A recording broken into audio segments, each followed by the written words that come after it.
So far so good. We want to first of all congratulate the people of Ol-Kalou for turning out in large numbers. As you can see, we have witnessed an unprecedented, very historic moment in this constituency, whereby initially there was some insinuation of police intimidation, but the people have gone against the grain and woken up in high spirits to come and vote. As you can see, we have all cadre of people coming in. We have the elderly, we have the middle-aged, we have the young people who have braved the morning dew just to come and demonstrate and exercise their democratic right. We have also seen that IBC were able to open up the polling stations in good time. All we want to urge our people is that the Kim's kit is a little bit slow, but just to urge IBC to make sure they rectify any technicalities that we are facing right now. But just to encourage our people of Ol-Kalou to stick to the line.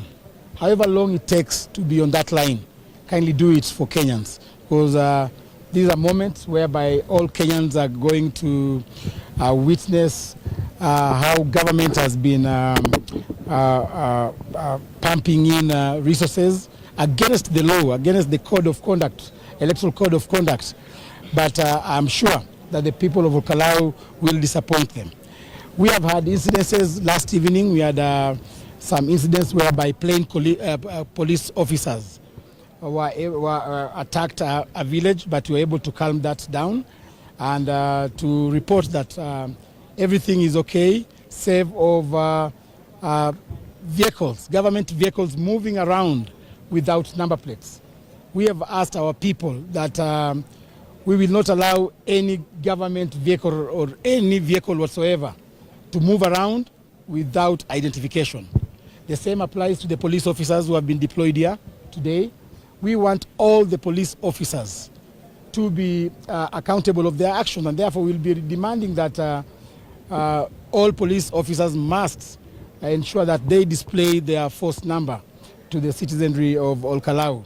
Otherwise, I want to say that from the pulse, the electoral pulse, I can confidently say that DCP is the party to watch. Of course, with a little bit attempt of competition from Jubilee Party, and then the rest can follow.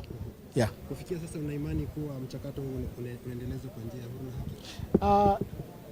Mimi naona so far so good. Tuna tatizo lolote. Ni kuhimiza tu kwamba wale polisi waweze kujitambulisha. Sababu tumeona kuna polisi wengine ambao wanatembea bila vitambulisho zao na bila uniform. Tungependa wavalie zile gwanda za polisi, kwa sababu hatutaki kuona, hatujui kutofautisha kati ya polisi na gun. So tunataka tafadhali polisi wote make sure you identify yourself. Hatujakuwa na fujo yoyote. Jana jioni kidogo tu ndio kuna watu walijaribu kwenda pale kwa kijiji fulani ambapo chief alikuwa anagawa mchele na maragwe.